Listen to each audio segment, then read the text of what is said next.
Friends, welcome back to my channel Apoorva Chaudhary. और आज की इस वीडियो में मैं आपको कुछ टिप्स बताने वाली हूँ जो आपको हेल्प करने वाली हैं आपके क्वेश्चन पेपर को अटेम्प्ट करने के लिए।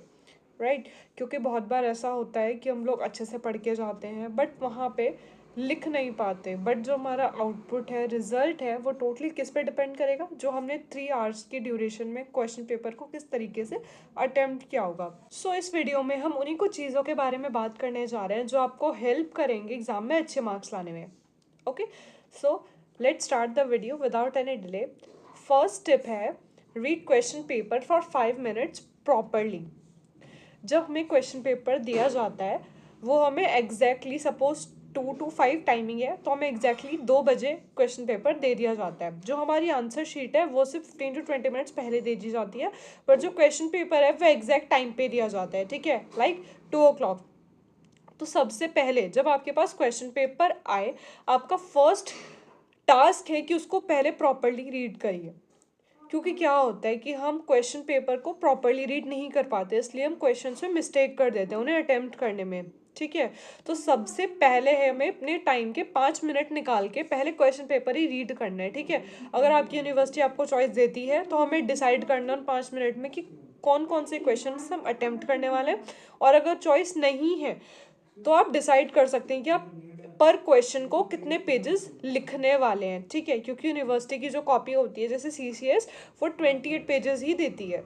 ठीक है, तो उस टाइम के 5 मिनट में आप डिसाइड कर सकते हैं, आप डिवाइड कर सकते हैं कि हम कितने क्वेश्चन में कितने पेजेस लिखने वाले हैं। वो बहुत ज़्यादा इंपॉर्टेंट है, क्योंकि बहुत बार ऐसा होता है कि बच्चों के पास पेजेस ख़त्म हो जाते हैं, लिखने का कंटेंट ज़्यादा होता है, या फिर कभी कभी क्या होता है कि हम स्टार्टिंग से कम कम लिखते जाते हैं, फिर लास्ट में आके हमारे पेजेस बच जाते हैं। ठीक है, तो ये चीज़ काफ़ी इनकन्वीनियंट है, हम अप्रोप्रिएट कंटेंट नहीं लिख पाते।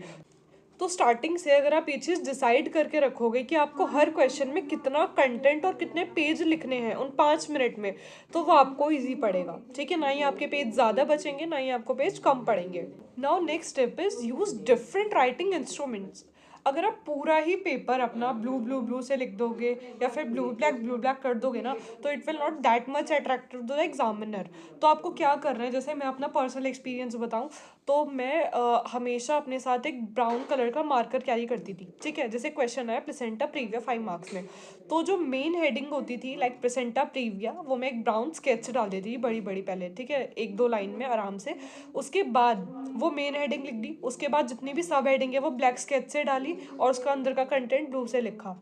ठीक है, तो जो ब्राउन कलर हो जाता है ना हेडिंग के लिए, वो थोड़ा डिफरेंट सा हो जाता है, तो उससे क्या होता है जो नोटबुक होती है वो थोड़ी सी प्रेजेंटेबल लगती है। अच्छा, मैं आपको ये बिल्कुल भी नहीं कहूँगी कि कॉपी में आप बिल्कुल ही हीरे मोती सी राइटिंग लिख के आओ, क्योंकि ऑब्वियसली 3 आवर्स की ड्यूरेशन होती है, उसमें बहुत सारे लिखना होता है। बट इतनी भी घुसड़ पुसड़ वाली राइटिंग नहीं लिखनी है, बस नोटबुक में राइटिंग ऐसी होनी चाहिए कि वो एग्जामिनर को कॉम्प्रिहेंडेबल हो। ऐसा भी नहीं लिखना कि समझ में ना आए। ठीक है, मतलब अगर आप लिख सकते हो अच्छी राइटिंग, बहुत अच्छी बात है, बट ज़्यादातर लोगों की स्पीड में राइटिंग अच्छी नहीं आती है। तो बस आपको इतना करना है कि फालतू की कटिंग वटिंग ना हो और जो नोटबुक हो बस प्रेजेंटेबल लगे, जो आपके वर्ड्स हैं, जो आपका कंटेंट है, वो अंडरस्टैंडेबल रहे एग्जामिनर के through. Now next step is, जैसा कि कुछ यूनिवर्सिटीज़ में चॉइस आती है, ठीक है, एक्सटर्नल चॉइस आती है, तो मैं आपको ये एडवाइस करूँगी कि उसमें NCP वाले क्वेश्चंस ज़्यादा करो।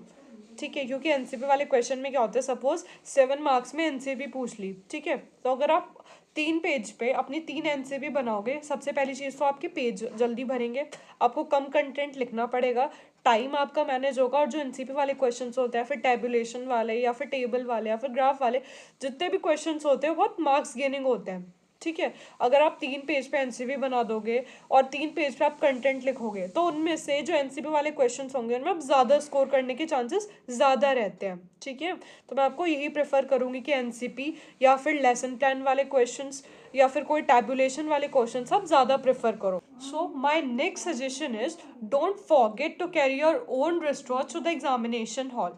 ठीक है, क्योंकि लास्ट टाइम क्या हुआ था, जो हमारा सेंटर था वो किसी दूसरे कॉलेज में पड़ गया था, वहाँ पे वॉल पे वॉच नहीं थी, तो बच्चों को बहुत ज़्यादा डिफिकल्टी हुई थी जो खुद से वॉच कैरी नहीं करके ले गए थे।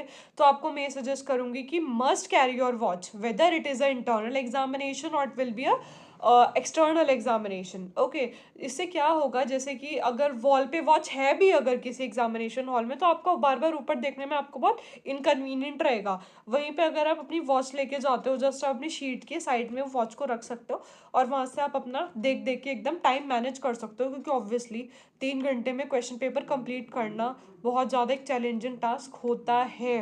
ओके, दूसरा मैं आपको ये सजेस्ट करना चाहूँगी कि जैसे अगर आपको सारे क्वेश्चंस आते हैं, ठीक है, तो अपने टाइम के अकॉर्डिंग क्वेश्चंस को अटेम्प्ट करो, अपने पेपर के अकॉर्डिंग क्वेश्चंस को अटेम्प्ट करो। ठीक है, जैसा कि मैंने बताया कि आप पहले 5 मिनट में डिसाइड करो कि आपको कौन कौन से क्वेश्चंस अटेम्प्ट करने हैं और कितने कितने पेजेस कौन से क्वेश्चन पे लिखने हैं। ठीक है, तो उसी के अकॉर्डिंग आप उन क्वेश्चंस को डिसाइड करो कि वो आपके 28 पेजेस की शीट में प्रॉपरली आ जाएं।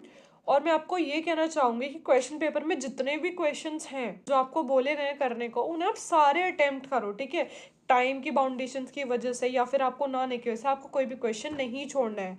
इससे क्या होगा कि अगर आप क्वेश्चन ऑलरेडी छोड़ के जाओगे, वैसे भी सब्जेक्टिव क्वेश्चंस की मार्किंग बहुत ज़्यादा कभी कभी हार्ड हो जाती है, कभी कभी लीनियंट हो जाती है, तो अगर आप क्वेश्चन छोड़ के जाओगे तो आपको 1 या 2 नंबर मिलने के भी चांसेस नहीं रहेंगे। अगर आपको नहीं आता तब भी आप ज़बरदस्ती उसके अंदर चाहे रिलेवेंट कंटेंट लिख के आओ, कुछ भी लिख के आओ, एटलीस्ट 1 पेज तो लिख के ही लिख कर आओ। ठीक है, बिल्कुल नहीं छोड़ कर आना है कोई भी क्वेश्चन। ओके, अगर जो आपको क्वेश्चन पहले आते हैं, जो आपको ज़्यादा अच्छे से आते हैं, जो बिल्कुल आप परफेक्ट कंटेंट उनमें लिख सकते हो, वो आप स्टार्टिंग के पेज पर अटेम्प्ट करो। ठीक है, जो आपको लगता है कि जो क्वेश्चन नहीं आता, भले से आप उसको लास्ट में अटेम्प्ट करना है आपको, बट अटेम्प्ट ज़रूर करना है।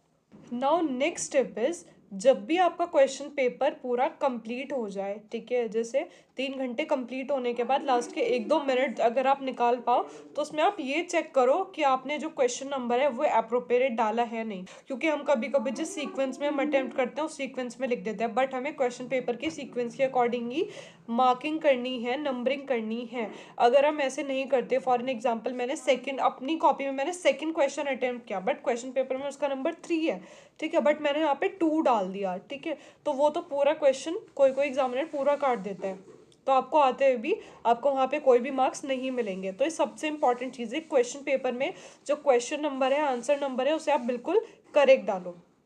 Okay, now next step is highlight the important points. जो भी हमने आंसर लिखा है उसके अंदर, लाइक कोई ईयर है, किसी राइटर का नाम है, या फिर कोई भी ऐसी इंपॉर्टेंट चीज़ है जो इम्पॉर्टेंट है और आप चाहते हो कि एग्जामिनर उसको नोट करे, या फिर आपने कोई चीज़ अपने पॉइंट ऑफ व्यू से बहुत अच्छी लिखी है, कोई पैरा कुछ भी, उसे आप अच्छे से ब्लैक स्केच से या फिर ब्लैक पेन से अपने कंटेंट के नीचे अंडरलाइन कर दो, या फिर उसे ब्लैक पेन से या फिर ब्लैक स्केच से आप लिख भी सकते हो। ठीक है, बट एक चीज़ का ध्यान रहे कि जो हमारी आंसर शीट होती है उसमें डिफरेंट कलर के स्केच और पेन्स यूज़ कर सकते हैं, एक्सेप्ट रेड पेन यूज़ नहीं करना है और ग्रीन पेन हमें यूज़ नहीं करना है। Okay, now next step is, हम अपने आंसर को पैराग्राफ में ना शो करके हमेशा एक पॉइंट्स की फॉर्म में शो करें। इससे क्या होगा, एक तो आपके पेज जल्दी भरेंगे, ठीक है, आपका कंटेंट लिखा हुआ ज़्यादा लगेगा, और दूसरा ना मतलब एग्जामिनर को भी देखने में लगा कि यस इतने पॉइंट्स लिखे। अगर आप पैराग्राफ में लिखोगे ना, तो एग्जामिनर इतना पैराग्राफ, उनके पास इतना टाइम भी नहीं होता कि वो पूरा पूरा पैराग्राफ रीड करें। ठीक है, तो इससे आपके मार्क्स गेन करने के चांसेस ज़्यादा बढ़ जाते हैं अगर आप चीज़ों को पॉइंट्स में शो करते हो। ठीक है, इसके अलावा आप कोई चार्ट्स, फ्लो चार्ट बना के या फिर कोई टेबल की फॉर्म में, सो कहने का मतलब सिर्फ इतना है कि जो आपको अपना कंटेंट है वो प्रेजेंटेबल बनाना है, क्योंकि लिखेंगे सब, ठीक है, आपको ये कोशिश करनी है कि कैसे आप अपने कंटेंट को इफेक्टिवली प्रेजेंट कर सको और उसे अलग हटके। ठीक है, जैसे आपको किसी डिजीज के सिम्टम लिखना है, ठीक है, तो आप पॉइंट्स ना लिख के लाइक ब्रांचेस बना के, लाइक लीव बना के उसके अलग अलग लीव से ऐसे शो कर सकते हो, like nausea, vomiting, headache, fever, right, ऐसे करके, rather than just writing the points. Okay, इसके अलावा मैंने जैसे कि बताया कि टेबल्स की फॉर्म में शो कर दो। कोई कुछ चीज़ है, जैसे आपको सपोज किसी चीज़ की पैथोफिजियोलॉजी लिखनी है, पैराग्राफ में ना लिख के आप उसे फ्लो चार्ट में, मतलब जैसे भी आप अपने कंटेंट को कम लिख के उसे इफेक्टिवली प्रेजेंट कर सकते हो, वो आपको उसमें अपनी क्रिएटिविटी को शो करना है। ठीक है, ये एग्जामिनर के लिए भी इजी रहता है कि वो आपको चीज़ों को, आपके कंटेंट को इजीली नोट कर सके, और ये आपके लिए भी इजी रहेगा, आपकी शीट जल्दी भरेगी इससे, जैसे आप फ्लो चार्ट बनाए आपकी शीट इजी भरेगी और आपका टाइम कम लगेगा उसको लिखने में। And last but not the least, जो आंसर शीट होती है उसमें आप एक साइड ही मार्जिन करो। बहुत बच्चे होते हैं जो डबल साइड की मार्जिन कर देते हैं ऐसे करके शीट में, तो बहुत कम स्पेस बचता है। ऑलरेडी आपके पास 28 कॉपी की वो आती है शीट, उसमें भी अगर आप 2 साइड लाइन खींच दोगे तो बहुत कम स्पेस बचेगा, ठीक है।